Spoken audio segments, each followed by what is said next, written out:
So the first thing I want to talk about in relation to training your horse is going right back to the beginning. And when we start to work with a horse off the track, the first thing we need to be able to do is get their attention. Now, it doesn't matter whether you're working with a horse or any audience, we have to have their attention if we want to be able to get the best out of them, to be able to get the communication across.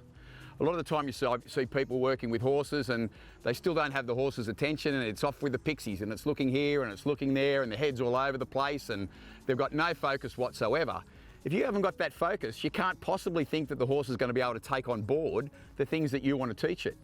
So what I want to do today is to give you a very short technique to be able to get the horse focused on you, whether it's at home when you're just beginning the training process, or whether you go out to a competition, or you're moving to a new location. Every time you take the horse off the float, it's a little bit stargazy, a little bit upset about the environment.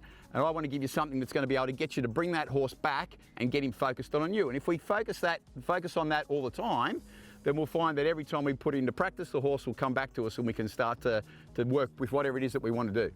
So the way that I'm going to go about it today is with a rope halter attached to the horse. I'm going to ask the horse to face me all the time. Now, I want this horse to concentrate on me. I want him to understand that no matter what's going on around him, I have to be part of the focus. They can concentrate on a lot of things at the same time, but the most important thing once we start to work has got to be me as the handler. He has to respect me as a leader. Horses are looking for leadership. I'm going to take on that leadership role. So as the horse faces away from me, I'm going to jerk the halter and make him come back and face me at every opportunity. Now, he'll look off into the distance, I'll pull him back and face me, I'll move around. As I move around, I don't want to lead the horse around, I want to give him the opportunity, if he wants to do the wrong thing, and then show him what is the correct thing. And the correct thing will be to face me. And every time he faces me, I'm going to allow him to relax and just be, rather than be focused on everything that's flapping around or moving around him. And it can be quite a big environment, but it doesn't matter what the environment is, the focus has to come back onto the handler at all times.